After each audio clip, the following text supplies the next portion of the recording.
ஏமா இதான் ஹாஸ்டலா சேரண்ட கேட்டேன் நீ எங்க கொண்டு போய் சேர்த்து விட்டான்னு. அவன் சொல்ல மாட்டேன்னு சொல்லிட்டான். அதான் நானே கஷ்டப்பட்டு தேடி கண்டுபிடிச்சேன். இவ்ளோ காலையில நீங்க இங்க என்ன பண்றீங்க? இந்த நேரத்துக்கு நீங்க ஏஞ்சிருக்க கூட மாட்டீங்களே. உன்னை பார்க்கத்தாம்மா வந்தேன். என்ன பார்க்கவா? சொல்லுங்க அங்கிள். சாரி, என்னால உங்களை உள்ள கூப்பிட முடியாது. இது கேர்ள்ஸ் ஹாஸ்டல், வார்டன் அலோவ் பண்ண மாட்டாங்க. அதெல்லாம் பரவாயில்லம்மா. நான் என்ன ஹாஸ்டல்ல சுத்தி பார்க்க வந்தேன். உன்னை பார்த்து பேசிட்டு போலாம் தான் வந்தேன். என்கிட்ட நீங்க என்ன பேசணும்? அம்மா நீ இப்படி டப்புன்னு வீட்டை விட்டு வெளியே வரலாமா? என்னம்மா குட்டி மாதிரி இருக்கு. இந்த ஹாஸ்டல்ல வந்து தங்கி இருக்க.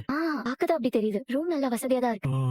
அம்பட்டுக்கும் உனக்கு உடனே பொட்டி தூக்கிட்டு வந்துட்டேன். சோழ அப்படி நடந்துகிட்டான் தானே நீ வீட்டை விட்டு வெளியே வந்துட்ட. அவன் அப்படி நடந்துகிட்டதுக்கு அவன் காரணம் இல்லம்மா, நான் தான் காரணம். என்ன இருந்தாலும் உன்னை கல்யாணம் பண்ணி கூட்டு வந்திருக்கான். உங்க கல்யாணம் எப்படி வேணாலும் நடந்திருக்கலாமா, ஆனா என்னைக்கு இருந்தாலும் அவனுக்கு நீ தானே பொண்டாட்டி. அப்படி எல்லாம் இல்ல. எனக்கு எப்படி தவிர்க்க முடியாத சூழ்நிலையில இந்த கல்யாணம் நடந்துச்சோ அதே மாதிரி தான் அவங்களுக்கும் ஒரு சூழ்நிலை இருந்துச்சு. வேற வழி இல்லாம தான் அவங்களும் நானும் கல்யாணம் பண்ணிக்கிட்டோம். ஆமா நீ தான் அப்படி நினைச்சிட்டு இருக்கணும். எல்லா ஆம்பளைகளும் அப்படி நினைக்கணும்னு ஒண்ணு அவசியம் இல்லையே. அவனுக்கு உன்னை பிடிச்சிருக்கலாம், ஒன்னு அவன் பொண்டாட்டியா கூட நினைச்சிருக்கலாம்ல. நீங்க இல்லாததெல்லாம் கற்பனை பண்ணாதீங்க. ஏமாமா இருமா, நான் இன்னும் பேசியே முடிக்கல. சோழ அவன் சும்மாதாமா இருந்தான். நான் தான் அவனை கொஞ்சம் உசுப்பேத்தி விட்டேன். ஏண்டா கல்யாணம் பண்ணி கூட்டு வந்துட்டேன். உன் பொண்டாட்டி உன் கூட பேசவே மாட்டேங்கிறா, உன்னை கண்டுக்கிடவே மாட்டேங்கிறா. நீ இப்படியே இருந்தா நல்லாவா இருக்கும். பேசாம குடும்பம் நடத்த வேண்டியதானே அப்படின்னு நான் தான் அவனை கொஞ்சம் ஏத்தி விட்டேன். இதுக்கு மேல என்னால எதுவும் ஒன்று சொல்ல முடியாது. நீ பொம்பளை பிள்ளையா இருக்க. அன்னைக்கு அவன் அப்படி நடந்துகிட்டதுக்கு காரணமே நான் தாமா தேவையில்லாம என்னென்னத்தையோ பேசி அவனை உசுப்பேத்தி விட்டேன். நீ அவனை தப்பா நினைக்காத. அவரை காப்பாத்த வந்திருக்கீங்களா? இப்படி பேச சொல்லி அவர் அனுப்புனாரா? ஏமா அவன் எல்லாம் ஒண்ணு சொல்லி அனுப்பல. என்னை பத்தி உனக்கு தெரியாதா? அவன் சொல்லி அனுப்புனா நான் வந்து பேசிடுவானா? நீ பாட்டுக்கு பொசுக்குன்னு வீட்டுல இருந்து பொட்டி தூக்கிட்டு வந்துட்டேன். எனக்கு அப்ப தோணுச்சு இந்த பையன் சும்மா தானே இருந்தான். நான் தான்